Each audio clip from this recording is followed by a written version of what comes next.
you can see, we don't have a quorum tonight, but we're not expecting to get one either. There's one more board member who's expected to show up, but it's not going to make any difference in terms of quorum. And I know we have a lot of people here who want to comment on various items that are on our agenda, and we do want to hear those comments. So because we're lacking a quorum, we won't be able to take any official actions, which I don't think we were going to do tonight anyway. So, but we can listen to anything anybody has to say, and we can have discussions among ourselves. So on that note, I think we're going to proceed. So let's start with our Pledge of Allegiance. I pledge allegiance to the flag of the United States of America and to the republic for which it stands, one nation, under God, indivisible, with liberty and justice for all.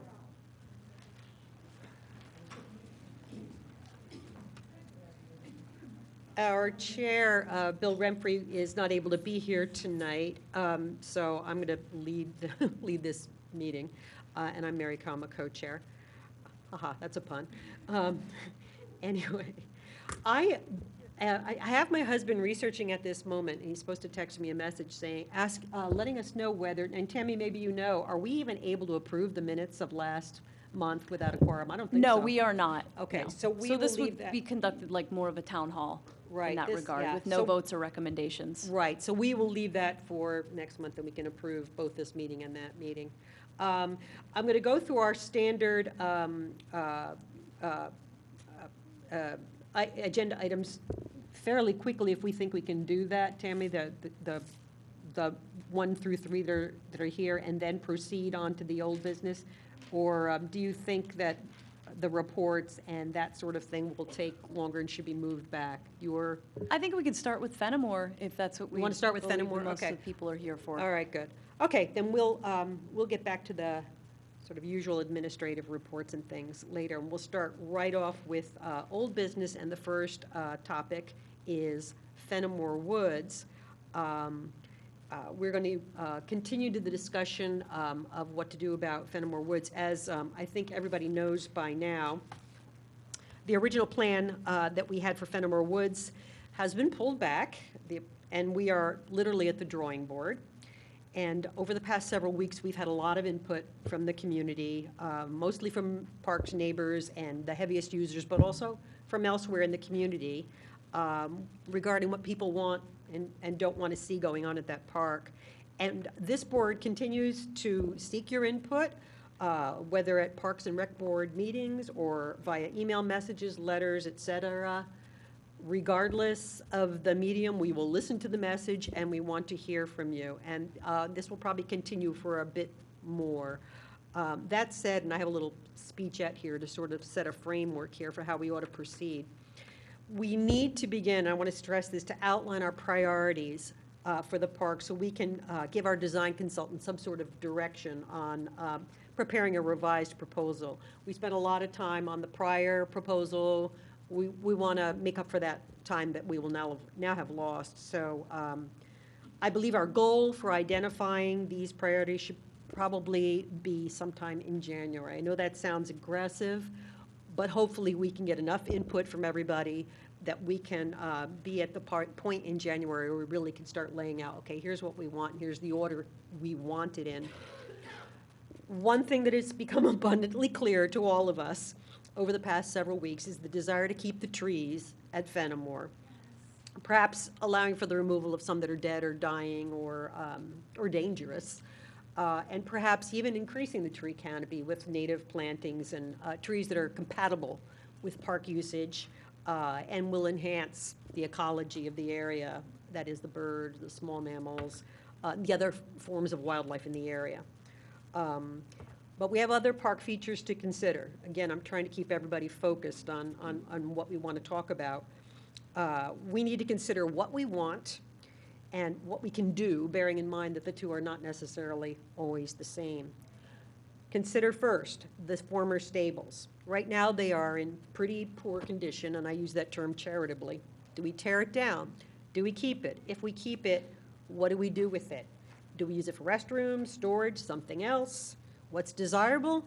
What's feasible, given costs and other considerations? Second, the pavilion.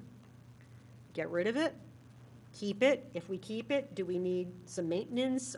Do we desire some improvements? What might those be? Are they feasible? 3, the playground. I think we all agree we want to keep the playground, but is there anything we want to do with the playground? Do we want to keep it the same? Do we want improvements? Do we want to move it? Do we want to leave it where it is? Do we want to add some safety features along Paul Road? Parking. I think we can also agree that parking needs some work. What might the improvements be that we need for parking? Walkways, paths. Do we want defined pathways? If so, what kind? What materials? Where? 6, the pond. How much of what is in the budget for this project should be spent on the pond, and for what? Should we focus on measures that keep the pond healthy? Should we leave more ambitious measures for another day and another pot of money? Stormwater, always and everywhere a problem in this township. What do we need to do at Fenimore to reduce the problem, or at least not exacerbate it?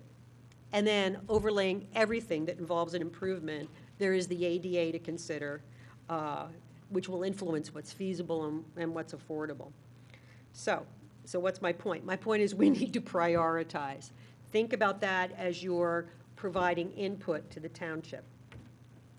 With that prelude, and before I open it up to a big discussion, I would like to lay out a proposed timeline for the project that I might completely retract after tonight's meeting. But for the sake of some structure, again, to keep this efficient, here goes.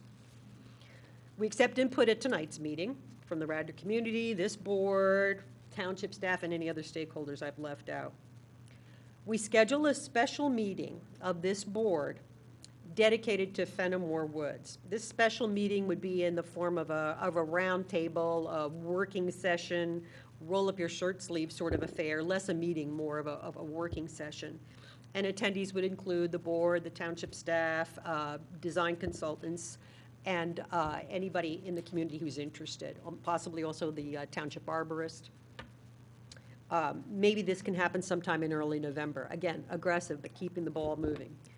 We attempt to schedule an on-site meeting or a walkthrough of the park during daylight hours in early November or late October, if that's possible. It may not be attendable for many people who are working during daylight hours, but maybe we could have something like that, and some members of the community and other stakeholders could be involved. We could follow up this special meeting, any site visit we're able to pull off, at this board's next regular meeting, which will be November 18th, I think, Thursday night. And we could have a discussion on everything we have learned to date. And at or after that November regular board meeting, we can determine whether we think a second working meeting, a second roll up your shirt sleeves is needed. And we could schedule that for sometime in December. If that's impossible, maybe early January.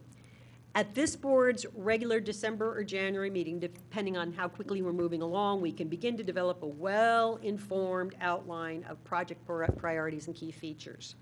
And the board can make a recommendation to the Board of Commissioners to have staff work on our design, or work with our design consultants to prepare a proposal.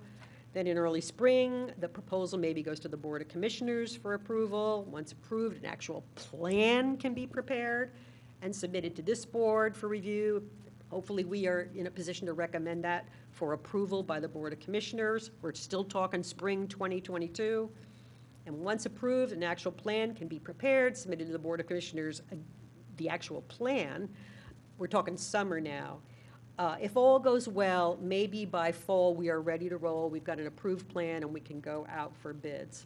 So that's sort of the timeline that I'm tossing out there would be ideal if we can live up to it. And again, keep this in mind with your comments and proposals and ideas, because we're going to try to move fairly efficiently here.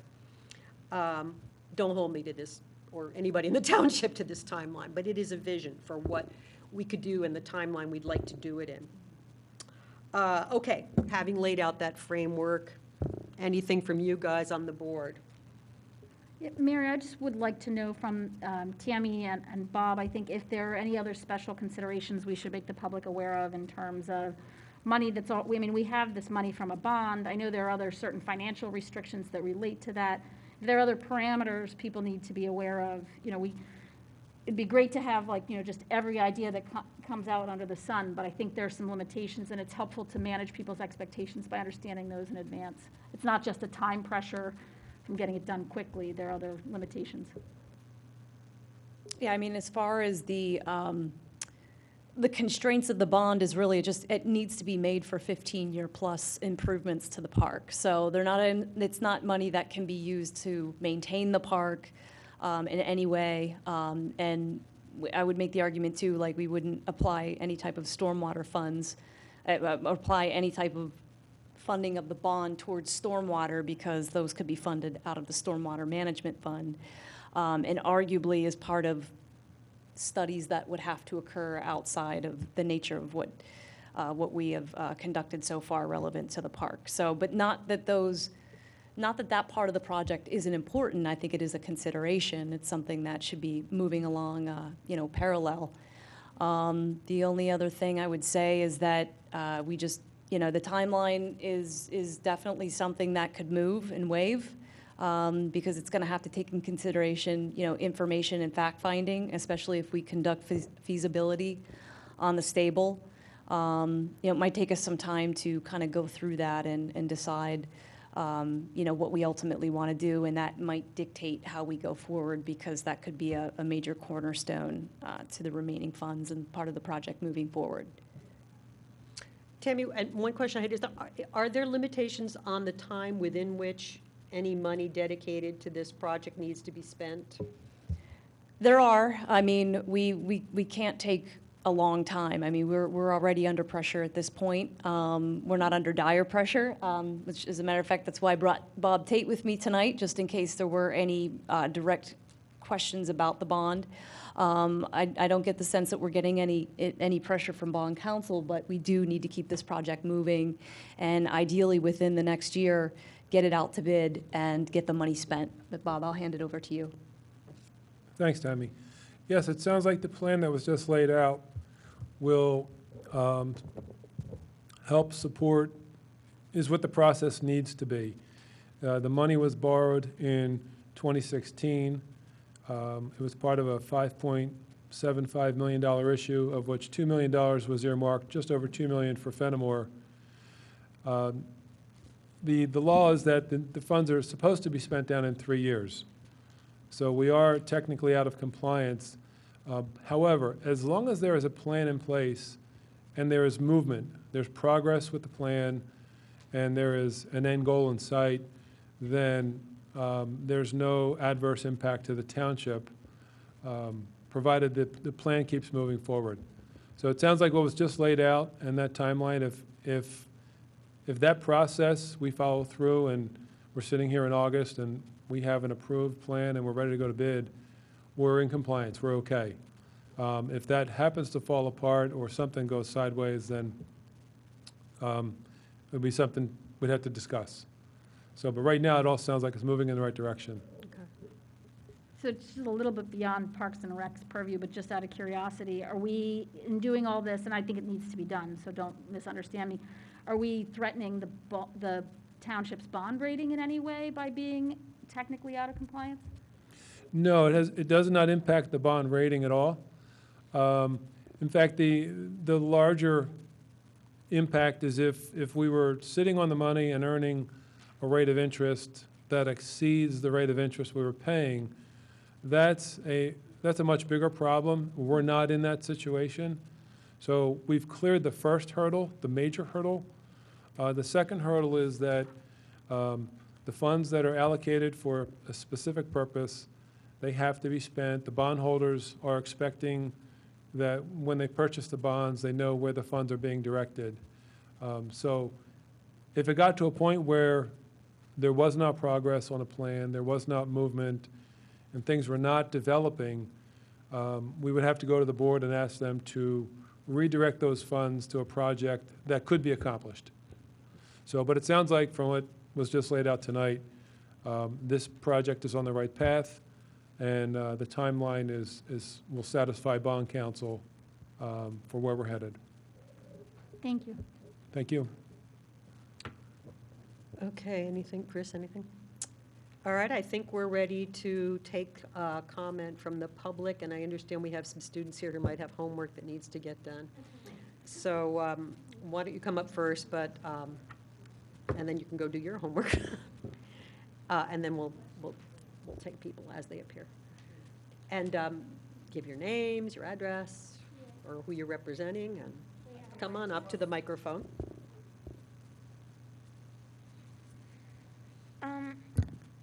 Hi everyone, my name is Coco. And I'm Jane.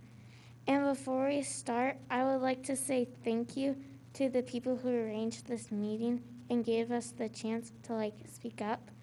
Currently, Jane and I are 11 years old, and it's very important to us to keep the trees, and I bet it is to many others as well.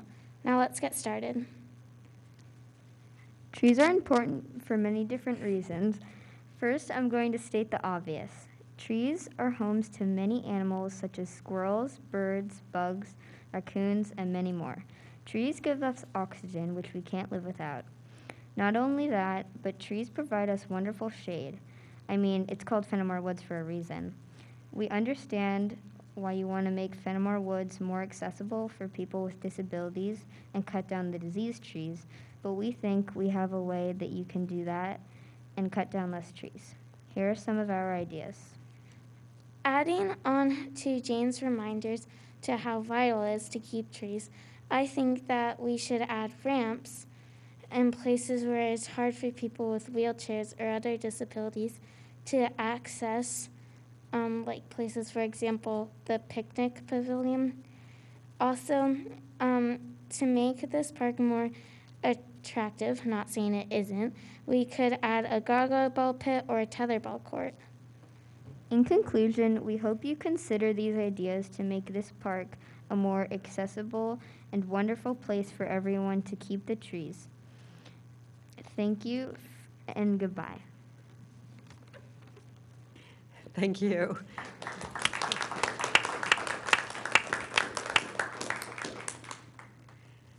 Anyone else? I'm sorry? I said nobody wants to follow that. Yeah, nobody wants to follow them. Hey, Lynn. Right there, Lynn.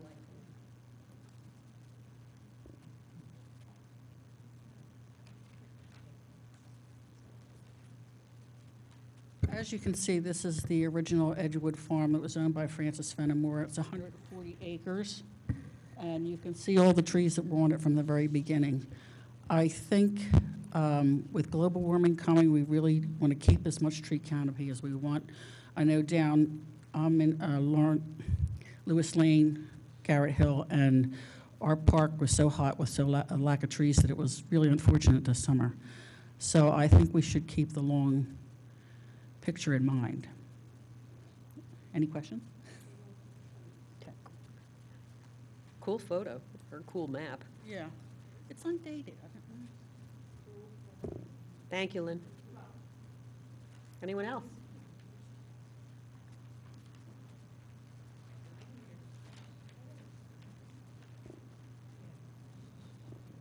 Hello, everyone.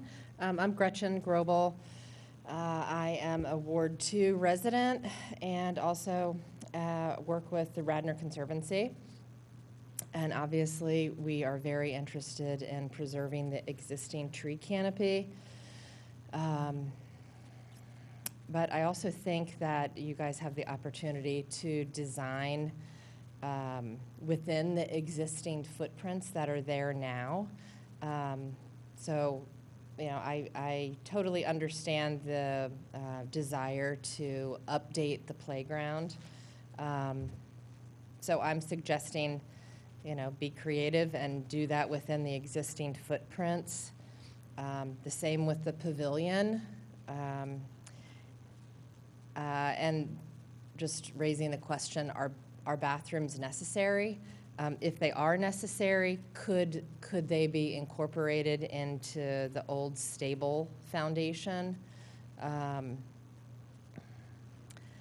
I love the idea of planting more native trees, shrubs, possibly a wildflower meadow, and rain gardens.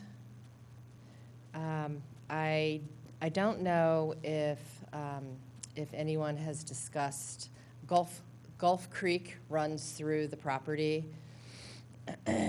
in between the park and the pond. It would be great if the entire board could walk that area, and so I'm just suggesting the idea of managing invasives that are smothering all of the streamside vegetation along Gulf Creek. And I'm just suggesting the idea of planting, so taking out the invasives and planting a riparian buffer on either side. So maybe that's a 10-foot buffer on either side. And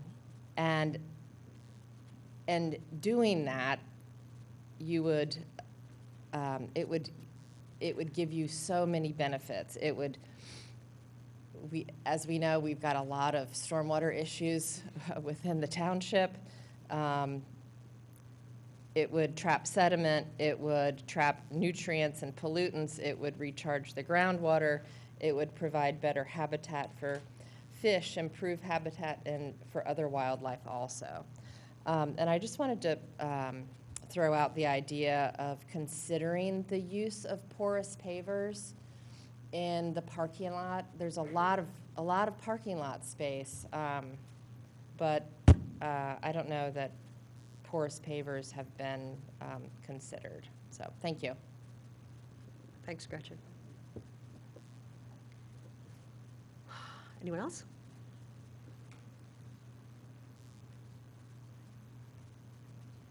Do we have a projector for computing? A laptop? I called yesterday and they said there was. No, there is not. In the meantime, folks, I also have printed copies.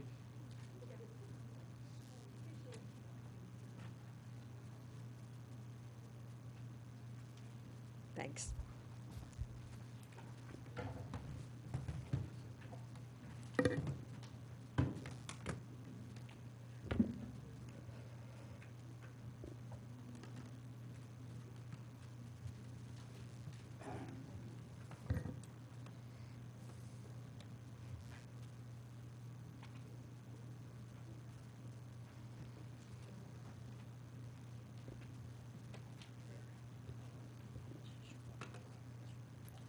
I've got a PDF on there.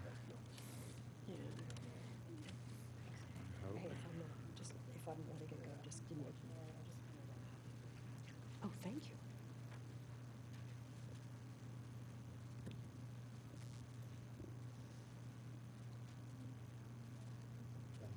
Yeah, and then, oh, geez, that's why I brought these.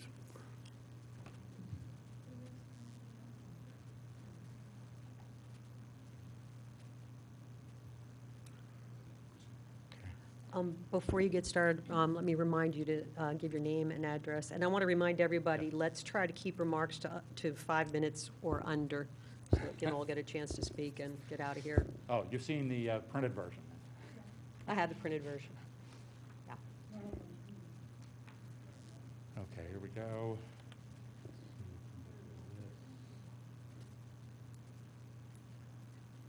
Perfect. Members of the Board of Parks and Recreation, my name is Michael Kearney. I live at 124 Walnut Avenue in the First Ward. I've lived there since 1979, and me and my family have been regular users of Fenemore Woods all that time. I appeared before the board last time. I was talking because I was speaking for the stables in particular, and at that time I had sort of dug down deep on the stables, and during that meeting and since that time I've come to realize that while the stables are an important part of the Fenemore Woods park itself, there's more to it than that. So let's see if I can. So this is a map sort of the current outline of the park as it exists today. About 11 acres. It sits, south of Eagle Road. To the north are Valley Forge Military Academy and Cabrini College. To the east is Eastern College, and to the west and south, to the west is North Wayne, and to the south is St. David's. But Fenemore Woods itself was part of a much larger parcel that goes very far back. And I would like to just go through sort of the history of how this whole thing developed, going back to 1875. So the woodlands in the park themselves have a history, not just the buildings, not just the lake, not just the creek, but the woodlands themselves have a history. Lynn showed you that diagram. This is the Fenimore estate as it appeared in 1875. And there are a few important things to be aware of as you take a look at this map. First of all, the parcel itself is much, much larger. This is Mr. Fenimore's estate. It's 142 acres. It takes up most of northern St. David's. There are no structures on the property except for Mr. Fenimore's farm, which is down there in the lower left. And a few other things I would like to point out to you is at the top, along Eagle Road, there where Fenimore Woods is right now on this map, there are woods. There are woodlands there as early as 1875. I would also like to point out that you see the woodlands up there, and there's nothing else, right? There are no houses, there are no stables, there's no lake, right? The woodlands precede in time all of those things. And so they're at least there from 1875, and who knows quite how much older they are. But give me 150 years, and I'll call that historic. So going forward about 12 years, here's the same parcel in 1887. This was Francis Fenimore, then decided he wanted to become a land developer like Anthony Drexel and Childs, who did North Wayne. So you can see we now have roads laid out within the parcel, right? You can see Shimoni spelled without an X. It's one of the roads. And there are a few, and you're also beginning to see lots being laid out for subdivision. So this is following, a standard subdivision plan that we've been seeing throughout our entire lifetimes, and it goes back a lot further than that. This property was called Edgewood. That's what Francis Fenimore called the property. And the name of the property ought to be a clue, because you see the property is still on the edge of the woods that are there up along Eagle Road, 12 years after the first map that I showed you. There also, again, there's no lake on this map. There are no bridges shown. It's just basically the woodlands, and now these new subdivisions coming in. Going further, about another 10 years, this is the first map that shows the lake, right? Because Mr. Fenimore decided he wanted to do a subdivision called Edgewood Lake. And so, again, you can see the roads are pretty much the same.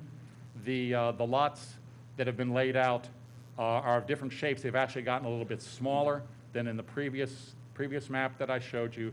But he's put the lake there, and then on this map, there are two important features of the current park, or that were in the park, let me put it that way. One is a boathouse.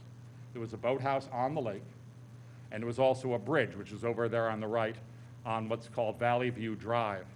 Valley View Drive no longer exists, but the bridge is still there. What else do we want to? Okay, the map itself doesn't show any bridges, but we have photographic evidence that shows that it was there, and we'll do that on the next page. So this is what the area around Fenimore Woods looked like around 1900. And the first thing that struck me when I found these at the Historical Society was, upper left, where are the damn trees, right? The fact is, we're standing in St. David's, and we're looking towards this ridge where you can see the lake down there at the bottom, and there's this fully forested ridge up there at the top. The advertising material for this Edgewood Lake development, in fact, points out the fact, oh, get a glorious view of the Gulf Creek Valley. I never even knew there was a Gulf Creek Valley, but there is. It's just now all totally grown over with trees because of the subdivisions. Mr. Kearney, you're going to be disappointed to hear you've exceeded your 5 minutes, but can you maybe wrap this up in a minute? You're the chair, ma'am. I will. You can have your 5 minutes, okay. I'm holding you to that. On the right is Paul Road. At the time, it was called the Ravine, but what has now Fenemore Woods would be in the land to the right, and there was a ravine there.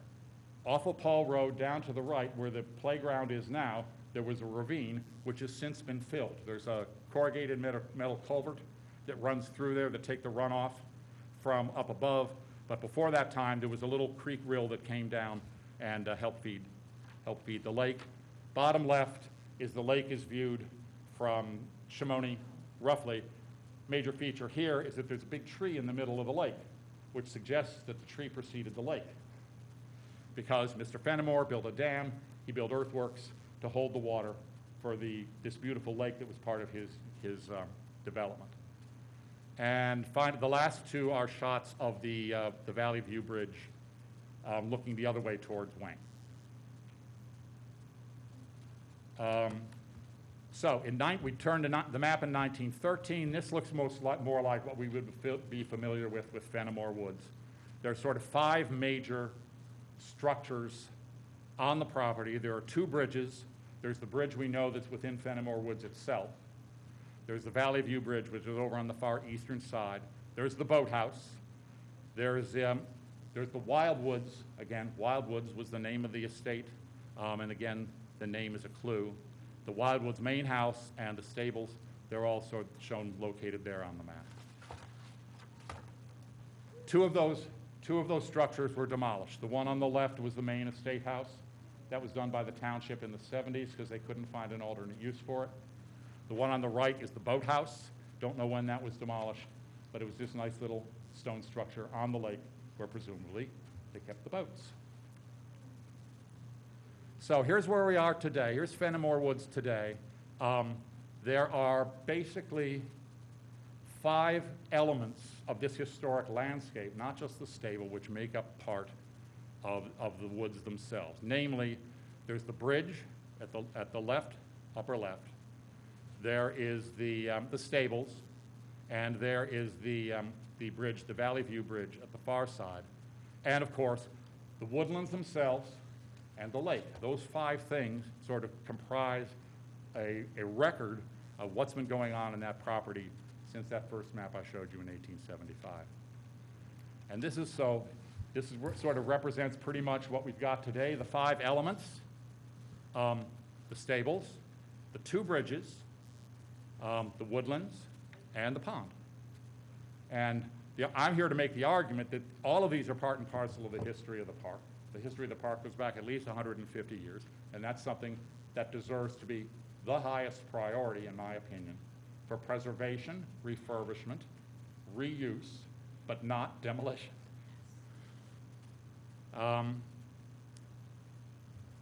So I think I'll go down to my last of my conclusions. The park condition is discouraging. We all know that. But I take some comfort in the fact that we actually have money budgeted to remedy some of these problems. The question is simply how to do it. But I want the board and the members in the audience to continue to bear in mind that the reason we're here, all right, to discuss this park is that township citizens, staff, and elected officials 50 years ago had the foresight to preserve open space for future generations. That's us, right? And I think this legacy is also part of the park's history. The whole Radnor open space effort and the struggles and development. And I think it's now time for us to do our part to preserve and extend that legacy. Thank you. Thank you.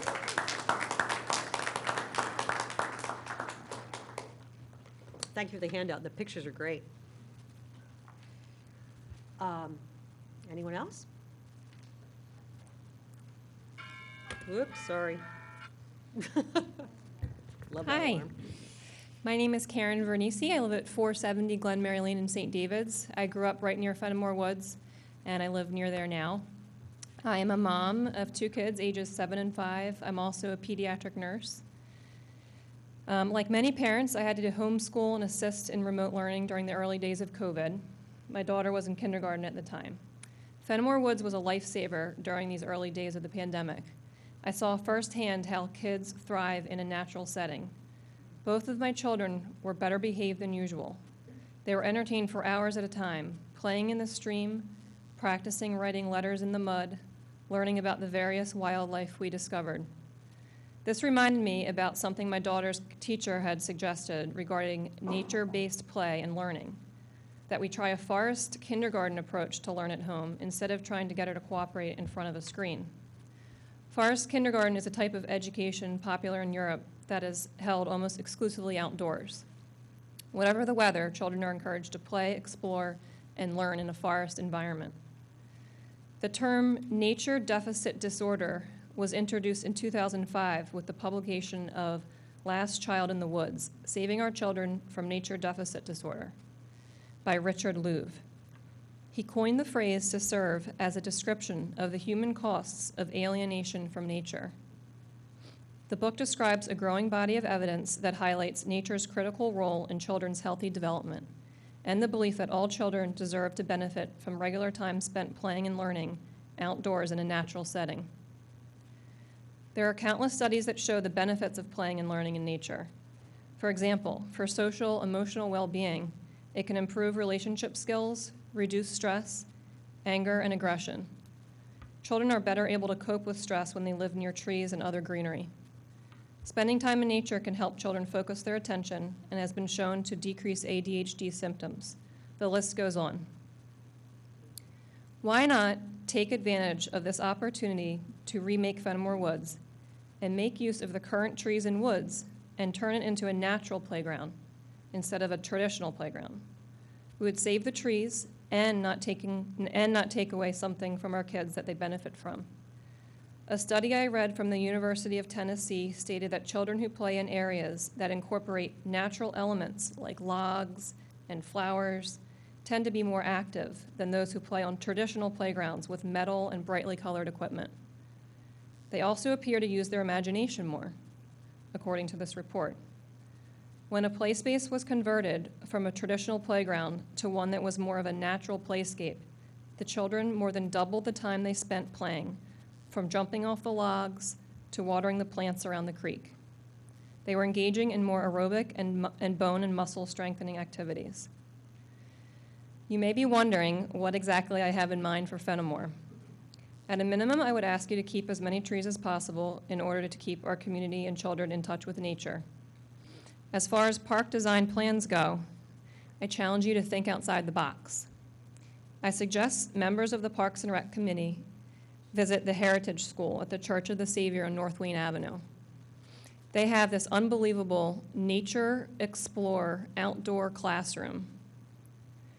It uses the natural landscape to create a fun play space for kids. And it encompasses many of the elements I've already mentioned. I'm happy to arrange a meeting at the school as my son goes to school there.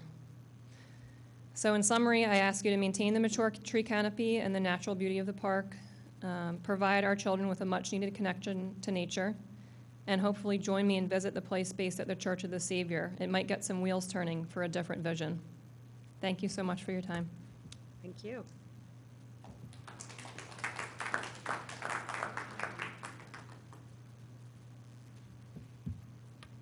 Sarah Pilling, 29 Garrett Avenue, and I have on my climate change shirt, so you know exactly what I'm going to talk about.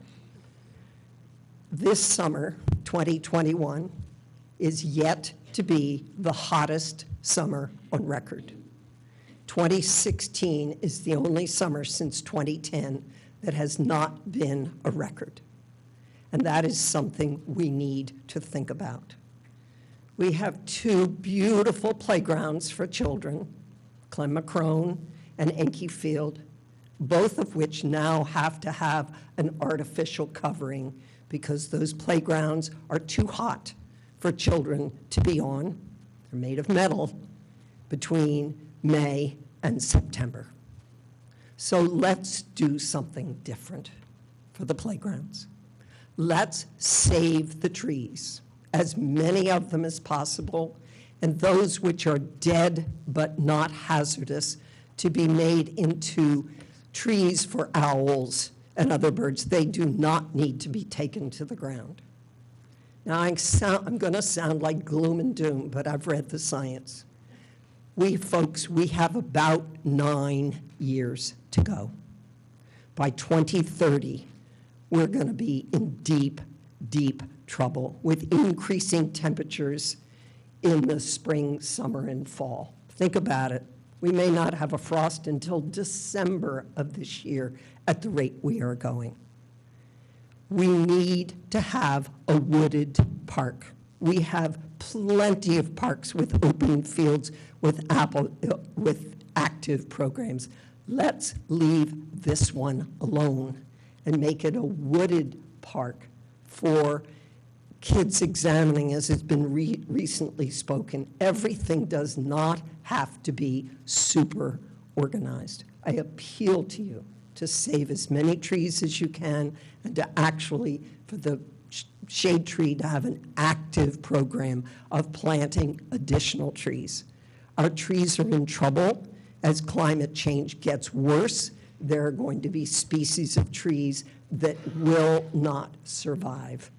Definitely, they will not thrive. I hate to speak like this, but read the science. We're in trouble. And so I would appeal to using all existing structures.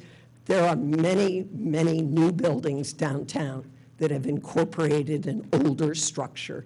It becomes the shell, and there's something. So get in your bathrooms, put them in within the stable. Maybe they're the open walls with then bathrooms. Think about the pavilion. You know, the world can't all go to Fenimore Woods at once. It has a capacity. Let the township state it instead of enlarging the parking lots. This is the capacity, and when the parking lots are full, they're full. And so you go to another park in Radnor Township. I beg you to preserve the park as it is now, as a wooded landscape without all the fancy falderall, and to at least have one park in Radnor where you can get in the shade. The difference is as much as 20 to 30 degree difference between an open area and where there's a tree canopy. Think about that. Now, maybe not for me, but for little kids. They literally, the little children and the elderly and anyone who has asthma or COPD or any kind of heart disease, they're not going to be able to go there in the summer. And it's very discouraging, but it's very real. Thank you. Thank you, Sarah.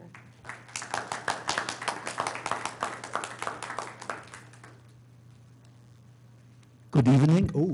Good evening. My name is Sven Detlefs. I live on Chamonix Road, 2 houses from the park since 5 years, or 4 or 5 years.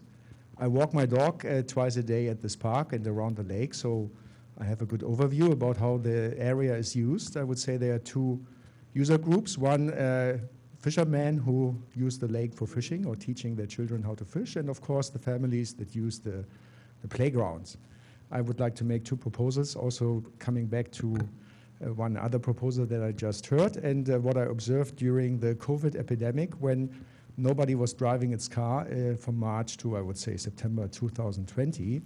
So then I observed, because I have my office right on Chamonix Road, that kids who most likely were driven to the park before walked to the park because there was no traffic on Chamonix Road. And there was a lot of children's traffic just taking their bike or walking to the park. So now these children have disappeared because, as you know, the stretch from Aberdeen Terrace down to the Fenimore Park has no sidewalk. It's actually quite dangerous to walk there. And my first proposal is to improve the walkability to the park, because I think in a normal town, children just take their bike and drive to the, let's say, playground themselves or wherever they want to play. But here it's a dangerous, let's say, environment. but I believe with the improvements that the developer of the Eastern University parking ground has promised, a sidewalk along the street, the township could take another step, providing a sidewalk or a safer way on how to get to the park and cross the bridge there, because one of the bridges doesn't have a sidewalk. So that's number one. Number two, I collect round about 4 bags of trash at this lake every year, because apparently it's too cumbersome to walk 30 meters to a trash bin, and it's much more convenient, of course, to throw your trash into the lake or just around you. So I would propose that to improve the appearance of the lake or the environment, the town should just invest in a little bit more trash bins to encourage users to use them. Yeah, that's number two. Number three, I would like to echo the concept of the playground itself. So the playground, of course, seems to be very popular because there are always children on the playground. So I come from Europe. There's a different concept where kids get more dirty on the playground. And there's one that I like very much. It's called the barfoot playground. You just provide in nature different types of underground. The kids take off their shoes and their socks, of course, and they just get dirty and run around on different types of soil. And that's very, let's say, popular because that leads to a direct link with nature. It costs you actually nothing, nearly nothing, just different types of soil and underground. But it's extremely popular. And the parents, of course, get dirty children. But I think you can bear that. So that's number three, basically different alternative concept to the classical playground concept that we have there. I would also like to mention that I've never seen this parking lot really fully utilized in 5 years. Normally the people park on the lower lots and maybe 2 or 3 cars are on the upper parking lot. I think last week we had an event there from the Girl Scout of America. That was the first time in 5 years that I actually saw that the parking lot is fully utilized. So I believe the current parking space is more than sufficient. Thank you very much. Thank you.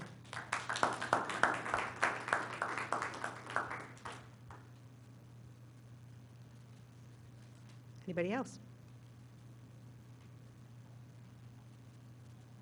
I live in Ward 2, and I don't want to repeat the excellent points made by my predecessors. I do think a lovely park like Fenimore Woods, we should keep in mind that less is more. It's got lovely trees. It's just a delightful park to go to. Looking at the plan, the thought of going to a park with a bunch of little tiny trees just is depressing.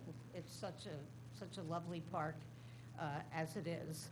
And just to point out also that Radnor has been stressing its canopy for the last few years at least, trying to urge people to retain your trees, don't chop your trees down. If you have to get one, replace a tree, lose a tree, replace it.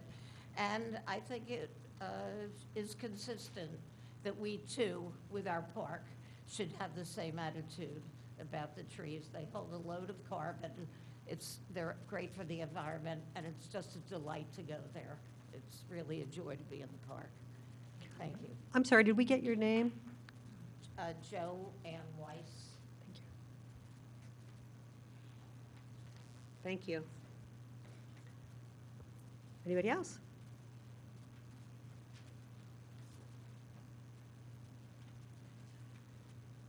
I'm Doug Mcconnell, and I live on Poplar Avenue.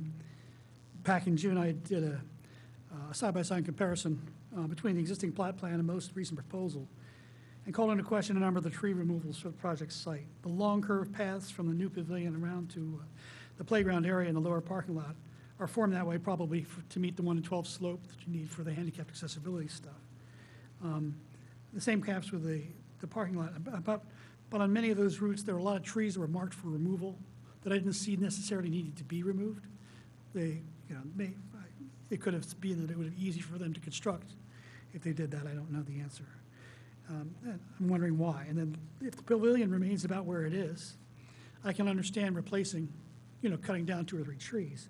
But they have a whole bunch more that were marked for removal that didn't seem to justify having that done. So why?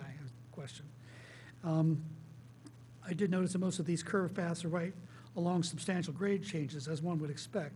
In a couple of cases, removing a tree is the only way to make it work. But many more trees were marked to be removed other than that. And I was disturbed to learn that some of the new trees that are being planted as compensation for the removal of trees here might be planted somewhere else in the township.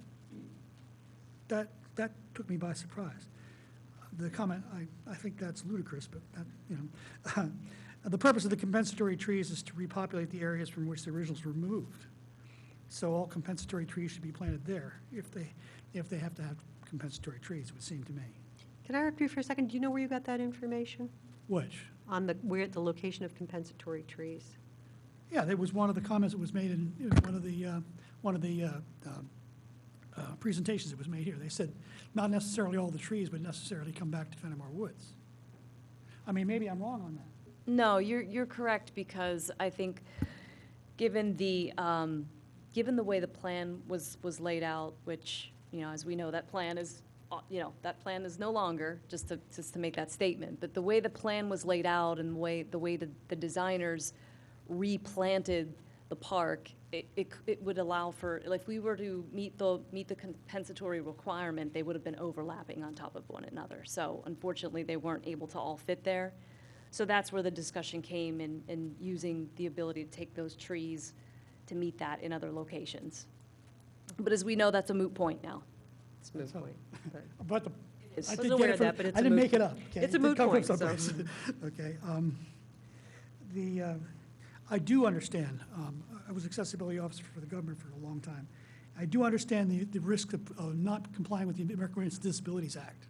And so you have to make sure everything you do does that. And that can mean that you have to do more stuff than you really want to. Also, if you're going to modify the play area, you need to make sure that it complies with the ADA standards for playgrounds. When I was still working, that was something that was brand new, although it's much more common now. There is one that's fully handicapped accessible in Downingtown, which I saw not long ago. And you can go see it if you like. It's not that different, but there are certain elements of it that are really cool. I do know that the township's worked very diligently to accomplish an important project, and I appreciate the effort. I think we should reconsider certain aspects of it. Thank you very much. Thank you.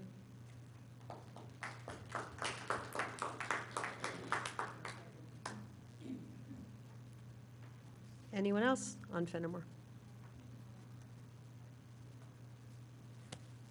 Hi, just wanted to, my name is Jim Higgins, 603 South Devon Avenue in Wayne. Thank you very much for spending so much time on this important endeavor. We really appreciate it. I just have a few brief comments. I'd like to encourage the board to view this as a preservation project more than, and kind of do away with the term renovation. I think everything we're hearing is it's about the history and the ecology of the park rather than making it something that it is not and never has been. I think that's what people are asking for. With that in mind, I think the guiding principle should be a minimalist approach, and this is echoing what a lot of people have said already. Gretchen from Radnor Conservancy mentioned just using the existing footprint for all existing infrastructure. I think that's a really smart way of proceeding. It eliminates the need to cut down any trees. So the pavilion is certainly big enough. I think the largest party that was there over the last 3 years was 31 people that rented it, which is not terribly large. The parking lots are gravel in order to soak water through. We don't want to pave parking lots and make a stormwater problem worse. The porous cinder blocks would be a good compromise there. But we do want to consider that there is an effort to, there should be an effort to preserve the footprint. I'm sorry, I'm losing my train of thought, but Gretchen mentioned the pavilion. What about just the same way we repair sidewalks that have cracks in them? Why don't we just patch repair parts of the pavilion foundation that are, because they are cracked parts, and repair the roof and the supporting members as they stand now. The playground, I think, is where this wooded area becomes more of a park, and I think we can just either replace the equipment with updated equipment or bring in the more nature-based play, which I think is a fantastic idea, which we've heard it from a few people tonight. But trying to reinvent this park, I think, is the wrong way of going about it. We'll spend a lot less money if we just go with the guiding principles less is more, and a minimalist approach, preservation, not renovation. And finally, and I want to be careful when I say this, but we can't make this park all things to all people, because then the woods will go away. If we try to make it 100% handicap accessible, all the trees are going to have to come down the way that Rise and Run works with ramps. With a little bit of construction, I know it's going to be next to impossible to keep the canopy. So if we approach this is a wooded park, instead of trying to make it a sterile playground-based park, I think we can preserve what's there and make repairs, not replacements. We might want to consider finding a developer that can work within this footprint rather than a big group that has its mindset on reinventing the park. I think Ms. Pilling mentioned that in the city, and I used to live there, they have structures where they build new structures inside foundations that are historical, and the guts are all removed. Is our engineer capable of that kind of vision? Are they going to be okay with that? Because it takes a certain amount of imagination to do that. Do we have the right people in place to preserve, not renovate?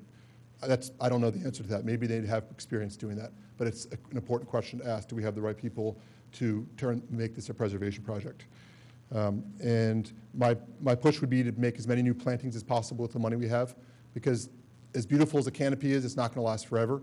We want to plant some more oaks in there, and so that in 100 years we have more trees that are over 100 years old. And let's work on preserving the pond. Spend some money on preserving the pond. There are major problems with it. I don't have time to get into, but I'm sure others can speak to it. Thank you very much for your time and consideration. Really appreciate all the time that you've spent on it. Thank you.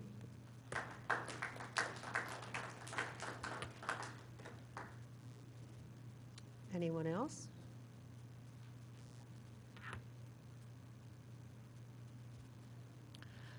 Good evening. I'm Christina Peters at 429 King of Prussia Road in Radnor. I want to start out by thanking you for taking the time to listen to the community and for changing your plans in response. It means everything, and in a democracy when people can speak up and be heard. So first of all, let me thank you for that. One of the reasons we're here is to talk about our vision for the future, and I think everybody here agrees that preserving what we have is sort of key to the vision of the future. But in my own vision, I'd like to see Radnor look at this park as a special place for habitat for the ecosystem, to not only maintain the mature trees that we have, but to make sure that their successors are planted and cared for. That is to say, we're mowing around the existing trees. We're not going to get baby trees that way. We need native shrubs. We need native perennials to support birds and other wildlife and the people who enjoy them. I took a walk with a friend today who is a nursery school teacher who's often takes her students there and whose school uses the pavilion for events. And she said the shade is a big reason that the park is so beloved and so useful to the school and its many generations of students. So once again, I'd like to see that preservation of the trees enhanced by a plan for the future that renews and replaces the canopy, removes the invasives, restores the pond, creates a really thriving habitat for all of Radnor's residents to enjoy. I'd also love to see, and this may have been done, I just didn't see it today, I'd love to see the website updated to really reflect where we are as a community with this plan and what we're looking for going forward. Thank you so much. Thank you.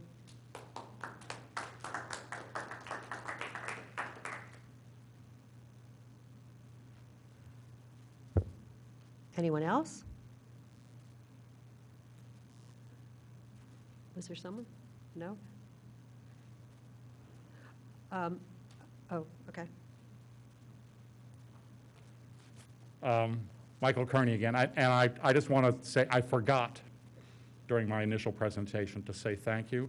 I really I really appreciate this new, this new effort to try and bring the community together to work on these plans. I'm very encouraged by that, and I would just say that you name the time and the place, and I'll do my best to be there if I can be of any help. Thank you.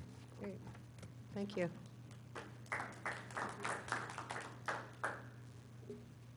I'm sorry, Commissioner Farr, did you have something? you wanted to Yeah, say? I just want to jump in real quick. So this is great from a Board of Commissioners perspective. Thank you. Thank you, everyone, for coming. I know that there are a lot of different opinions.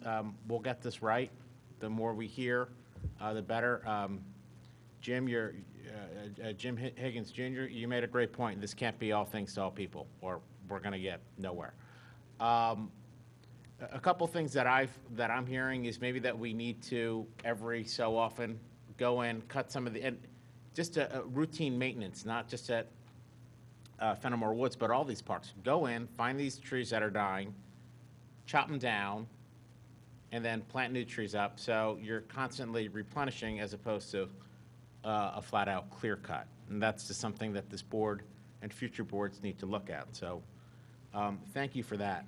The one thing that I want to say is if there's a sick tree, it needs to come down, period.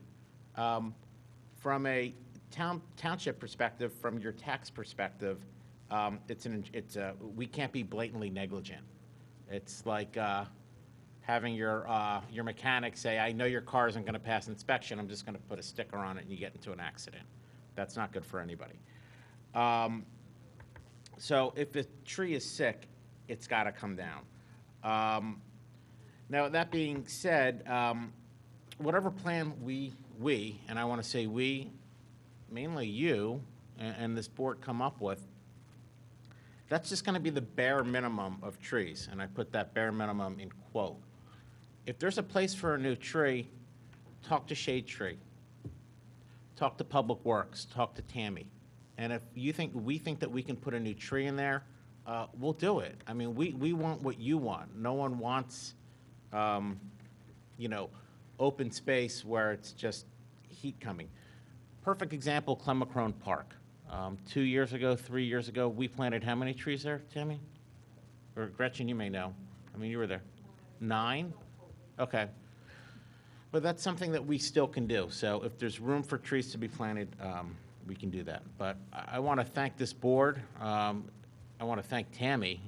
There's meeting after meeting, and you guys. We are listening to your input, and hopefully we will.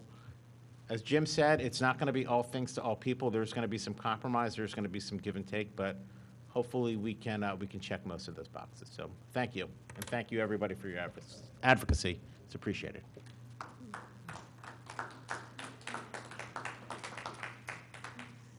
Tammy, did you have anything you wanted to add?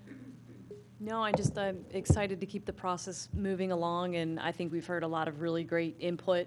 I love the idea of kind of changing the scope of the project to a preservationist project. I think that's phenomenal. I think it adds to what Radnor is about and where our society and everything is headed and should be headed. So I think that's very important, and I just think there's a lot of great stuff here for us to start digging into, and just really excited to start putting those things down on paper. I know we would like to have more of a roundtable working session, preferably in November. I know one of the dates that we were looking for that was Tuesday, November 9th. I know on our end, we've already taken a look internally. We know that our engineering firm is available. We know our township engineer is available. We're trying to get our arborist on board. It would be really great to meet in this room, get everyone together, and bring out a drawing board and just really start to put these things down on paper so that we can start to task our engineering firm, our design firm, to go and start to put this together. And then it doesn't mean that once it's put together, that's the final plan. It means then we just keep working from there. So I'm really excited about that process. I hope that maybe that's a date we can get on the calendar. Believe it or not, between now and the end of December, the availability of this room is really limited. Doesn't mean that we can't go somewhere else and try and do it somewhere else, but it would be great if on Tuesday we could take advantage of the room being available and try and set that up. Maybe there's some opportunity as we get closer in through November or December.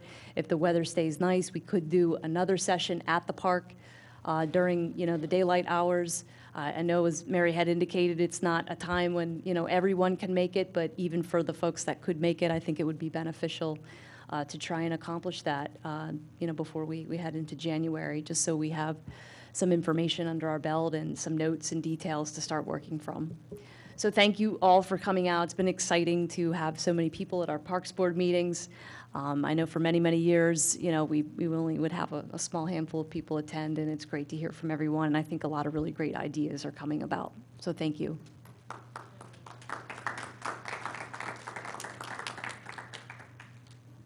Okay. Then let's backtrack to the original agenda order here, which would bring us to Parks and Recreation Facilities Project updates. And I guess that's you, Tammy.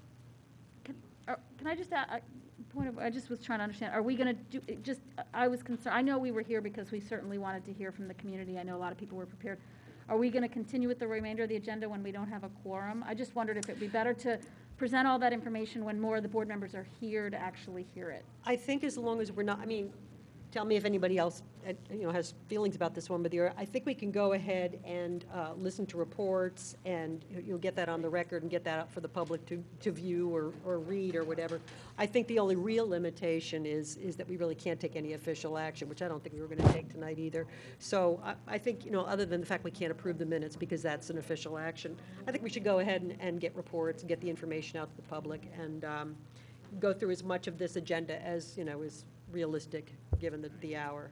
We may not get through the entire agenda, but there may be people here to speak on some of the other issues. I should probably, that's actually, are there people here who want to speak on any of the other issues under old business on our agenda?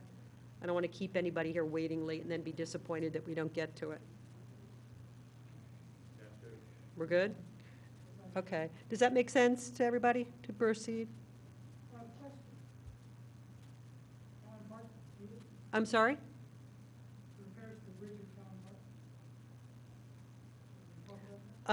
Did you want to speak to that? Oh, okay. Hopefully we'll get to that.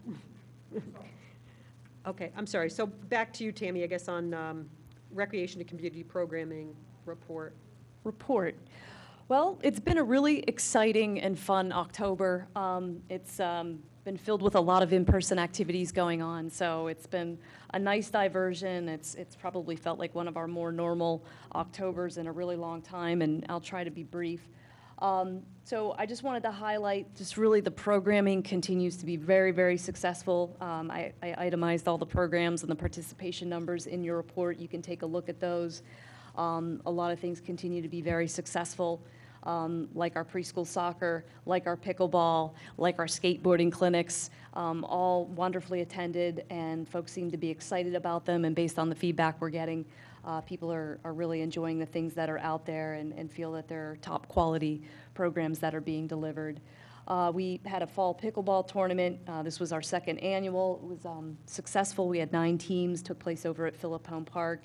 Our department also coordinated the Township's Electronics and Recycling and Shredding Day that took place over at Brandywine Realty Trust, at Radnor Financial Center. We had over 400 participants take part, so it was really a successful day. Of course, our Public Works Department could not have done that without them and their leadership in helping to unload all the materials. We had a blood drive. The last Carol H. Axelrod blood drive took place at Radnor Activity Center. And I had noted there were 174 units of blood that were collected that would be used as ability to help as many as 522 hospital patients. Unfortunately, it was the last drive that they are having, and we were excited to be the place to host it. We also, today, actually, ironically, about, 7 hours ago, we had hosted the Emilyntonel Cuttership Commissioning Luncheon, and we had about 40 Coast Guard elites join us, as well as the crew members that will be aboard the fast response Cuttership Emilyntonel. They'll actually be on that ship and taking that ship to Bahrain when it's deployed. Tomorrow is the actual commissioning in Philadelphia, and we had a spectacular luncheon today in hosting those individuals, and namely the U.S. Coast Guard's Commandant, Admiral Carl L. Schultz was with us, and it was really quite a day, quite a history making here at the Township. Commissioner Farhi led on behalf of the Township in addressing everyone and really delivered an amazing speech, and also bestowed a bottle of dirt that was actually collected at Emilyntonel's house that will ride along with the shipmates and the crew. So really an amazing day. We're going to put together some pictures and video footage, and as soon as we have all that, we'll be able to share it with everyone. So great day. This weekend coming up, just to change gears a little bit, we have our fall harvest, annual fall harvest event, which we did not have last year in lieu of COVID. That'll be at the Willows Park. We have a lot of great sponsors and community members that are on board to take place in the event. We're probably going to be having about 20 to 25 different groups that will be there taking part with us, along with all the great activities. We'll have pony rides, the bull ride. We have a gem mining activity. The Willows Mansion will actually be open this year, and the Willows Park Preserve will be taking part and giving out cider and allow folks to come into the building and see the mansion. So a lot of great things. And, of course, the pumpkins. We have the pumpkin picking, of course, in Skunkhollow, which will be taking place as well. The free tree giveaway being led by the Radnor Conservancy. Registration is still open for that. We have the 10th annual trick-or-treating here at the Township Building that'll be going on the 29th. We have the Radnor Run, the 44th annual, that'll be taking place on the 31st. We have a new 2-mile walk that'll be taking place on the trail as part of the Radnor Run, which is typically the 5-mile that goes through a scenic route through Radnor Township. And then on November 1st, we're going to open registration for Santa's Delivery. So we have a lot of really great things coming up. We've been super busy and really excited to deliver a lot of things going on. So I have to thank my staff. They really do an amazing job, working in the background on so many things, bringing so many great quality of life opportunities here to the community for everyone, for families, individuals. We really have something for everyone going on, and excited to continue to do that. I also just want to announce, actually, Tracy Kroom, who's our program coordinator, she's pregnant, and she's going to be having a baby in January. And Heather is also pregnant, and she's going to be having a baby in May. So we have lots of babies coming. Don't worry, I'm not having any babies anytime soon. That ship sailed. But just an exciting time for the department and for them, of course, in starting their families. But they don't miss a beat. We'll make sure we have a good game plan, when they're absent from us, of course, and hopefully returning. But I just definitely want to send a shout out to them because they do so much. And I know you don't really get an opportunity to see them much unless it's at the programs or at the events, but they really do an amazing job. Thanks, Tammy. I was at the Emilyntonel event today, and first of all, Tammy did an amazing job putting this all together. I mean, it was a really impressive event. And Commissioner Farhi, I thought your remarks were fabulous, and I loved your little jar of dirt. I thought that was absolutely inspired. It was really, really, really an impressive event. I was glad to be able to attend. Okay. Next report is Commissioner Farhi's. Well, I think everyone stole my thunder. Tammy, I'm exhausted listening to all the things that you do, and if you have 2 more vacancies in your department, wow. I want to give a major shout out to Tammy. I wish there were more people here to hear everything that she does. The event today was absolutely outstanding. It's something that I personally will remember for the rest of my life. So thank you very much, and thank you for everything that you do. It's an honor to be here and to work with you and to know the people here, because it's just Radnor's just an outstanding place to live because of people like you. So thank you, Tammy, and thank you to this board as well.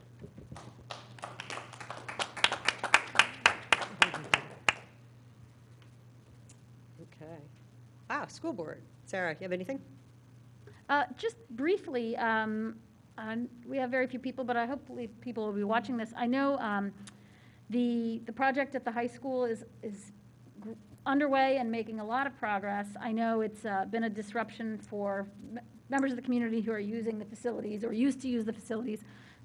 But I do know, I was actually speaking last week with Dr. Batchelor, our superintendent, and he said there will be a notice fairly soon, community members who want to go visit the construction site and see the progress that's being made. The township is the district is actually going to make some tours available for people.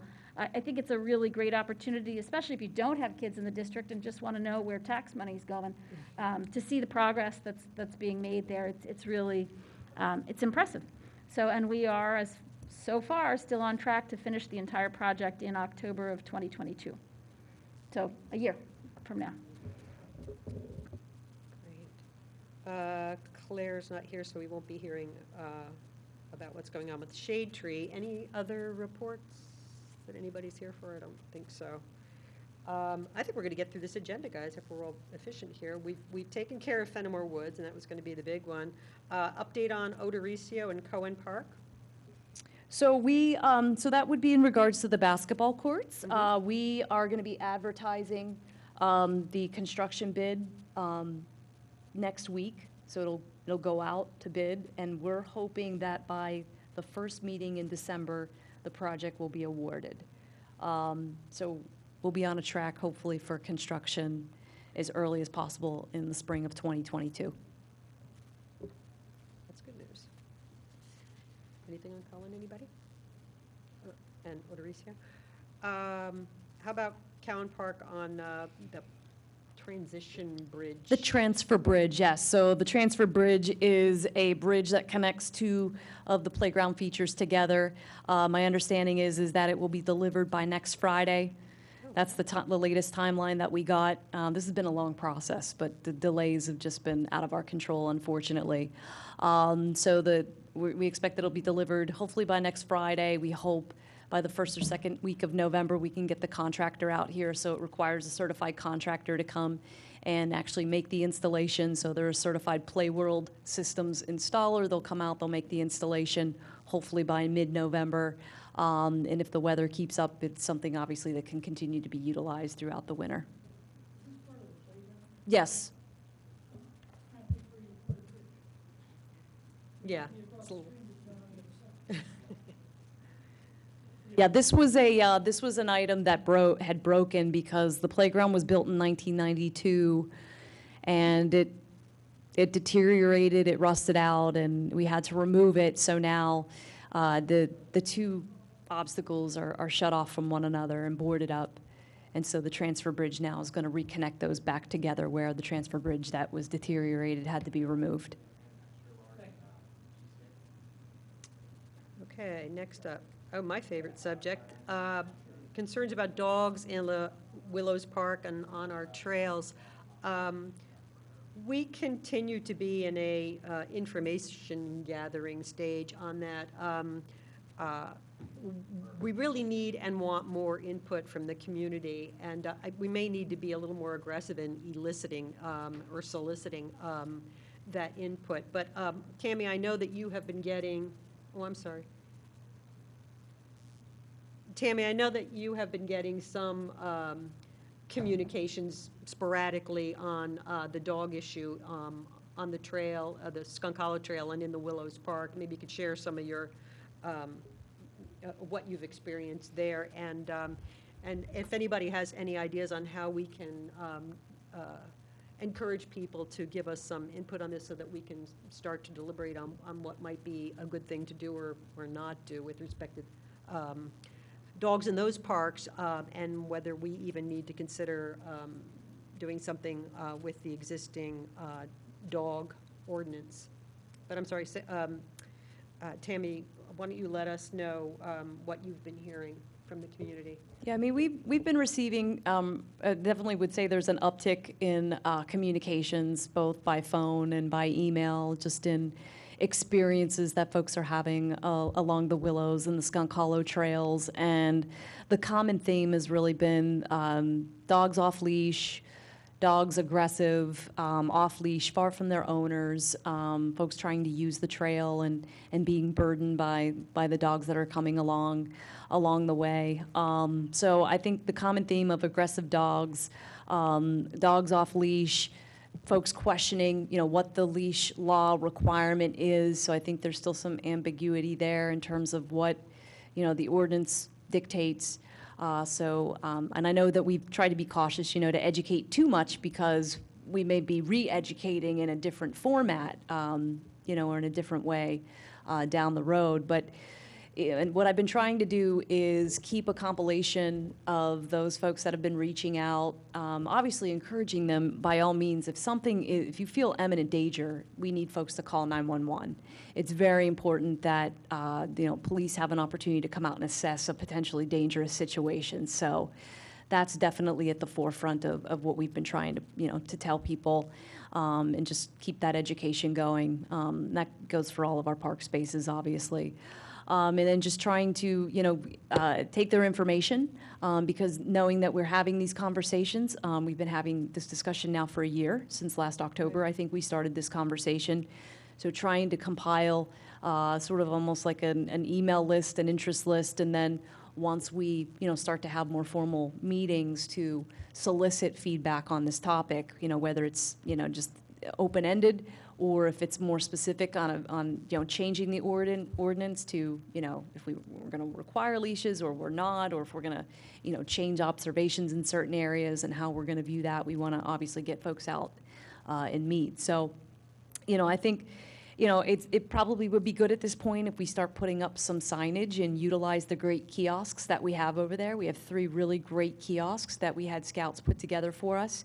I think, we could probably put a generalized statement about the discussions and ongoing, happening at the Parks and Recreation Board, outline the dates. Once we have our dates especially approved for 2022, we can include those, invite them to come to the meeting, and maybe we keep it open-ended until we set some boundaries of what we're going to discuss and how we're going to discuss those. So that would just be a thought.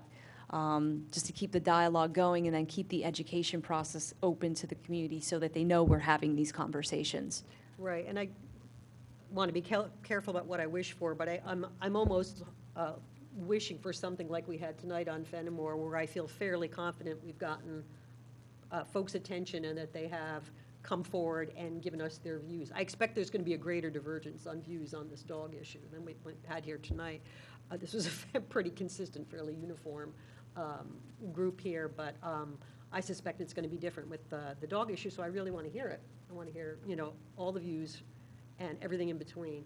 So I think that's a good idea if we can. We certainly have a full plate now, but I do want to get to the point where we, make some decision about whether we're going to take some measures or some action or not, what we're going to do. Any comment on the dog issue from this board? Again, recognizing this is going to go on for a bit. Okay.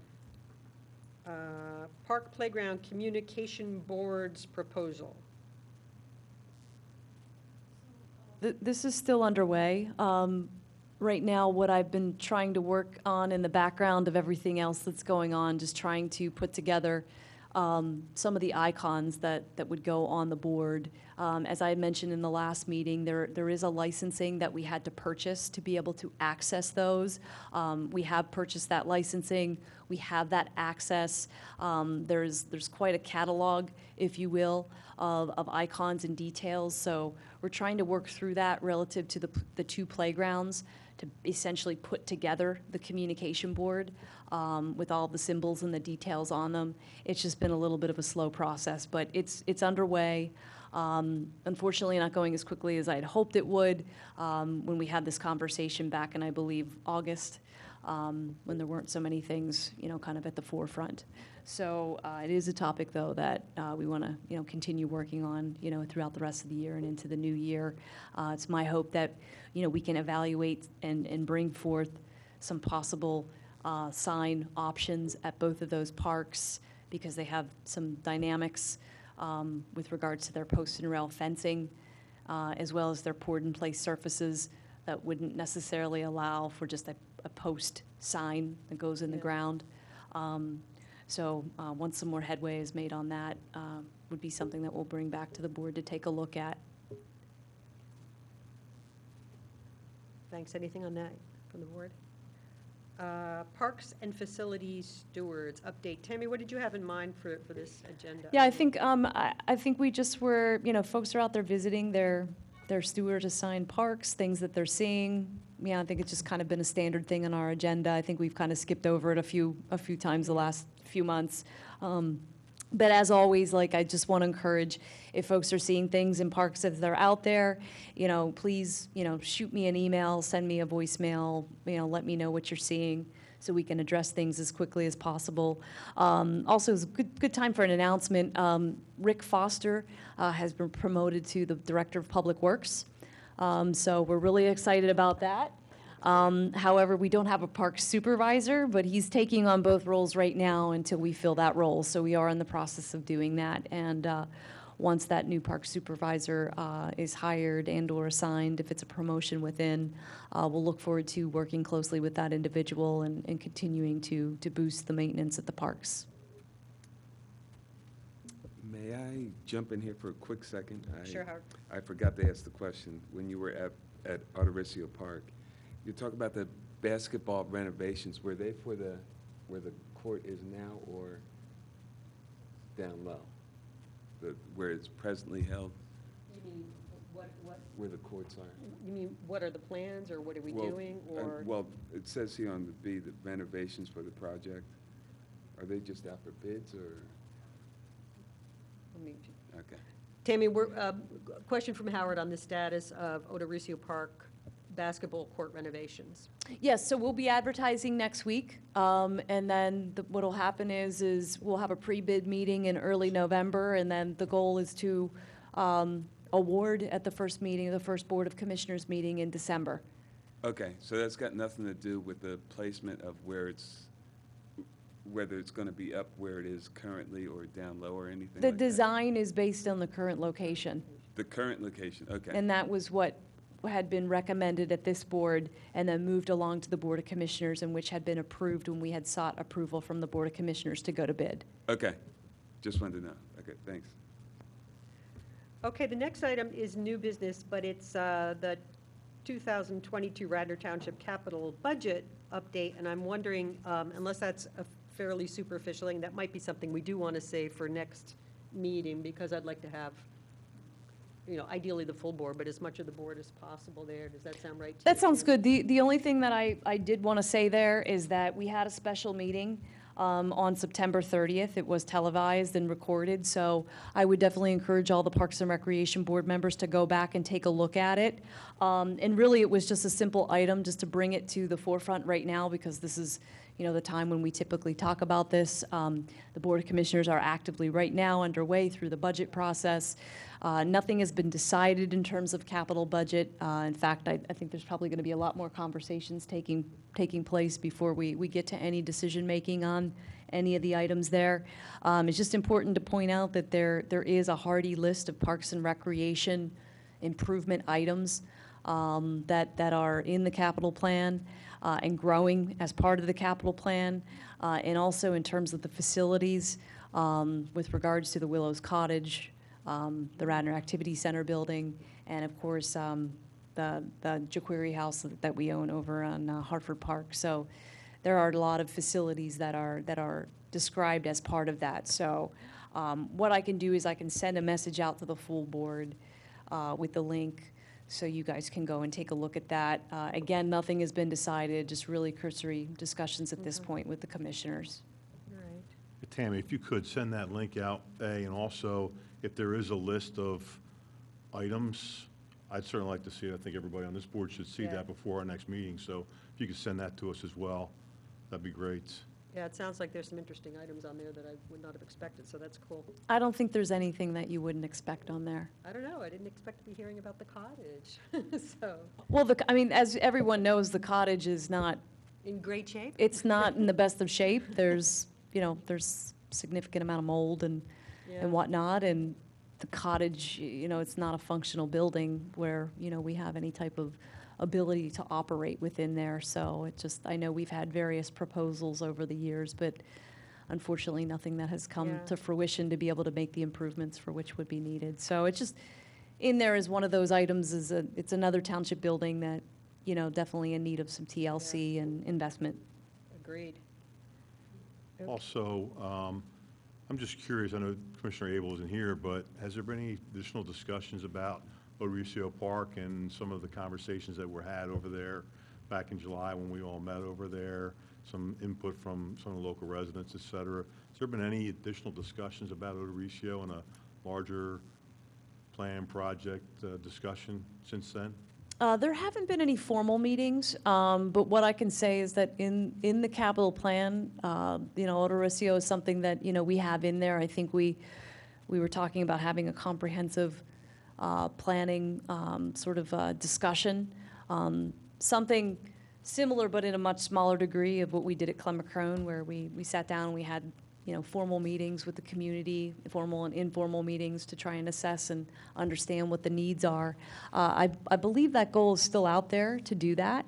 So within the capital plan, I know we have there's sort of a placeholder for Odorisio Park for improvements. We know that the restroom is something that is very important to the community. The parking lots need to be redone, reconfigured. I think some discussion on playground potentially at some point. As we learned at Cohen, when things break down, just a very small thing like the Cohen Bridge, the Cohen transfer bridge was a $10,000 item, and it was just a transfer bridge, but obviously much cheaper than going the route of, replacing the entire playground.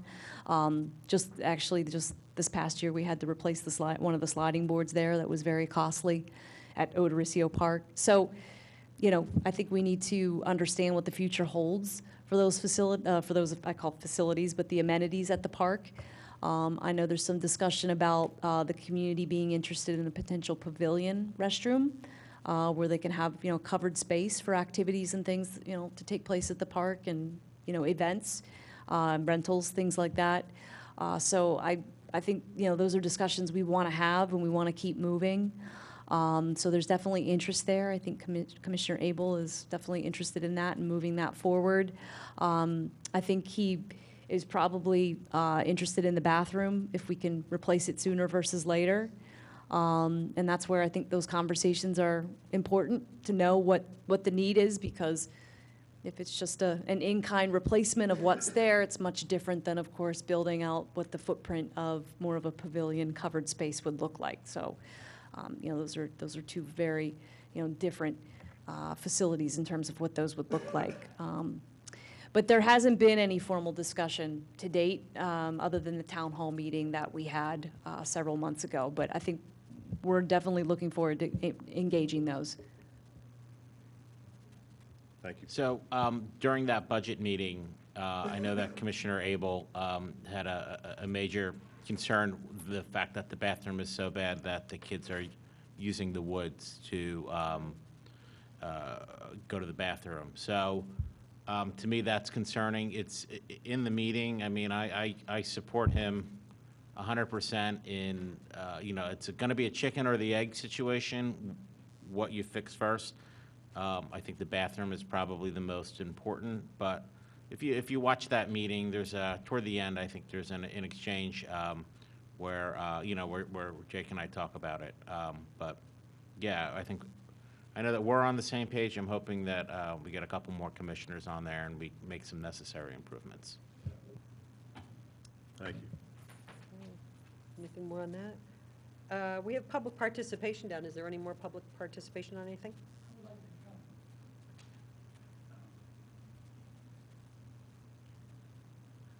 Doug Mcconnell, live at Poplar Avenue. Going back to the thing about the dogs in the Willows Park, sadly, we lost our very good friend, Jigsaw, about 4 months ago after 13 years, play the hearts and flowers.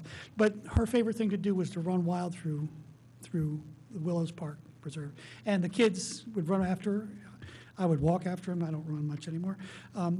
But I think it is really important. I mean, I understand the fear that people have about dogs being on leashes and so forth, but part of the reason that we used to take her there was because the park over at Harford Park, there were lots of aggressive dogs there that would start coming out, and if we took her to that park, she would actually get out of the car and then come back into the car because she was afraid. Willows Park, that was completely different. Now, maybe because of COVID, we've seen a dramatic increase in the number of people who are using that, and so maybe we need to make some adjustments, but I would strongly encourage not requiring leashes and so forth for that, because it's the only place that she had as a playground. And, of course, it doesn't matter for her now, but thank you very much. Thank you.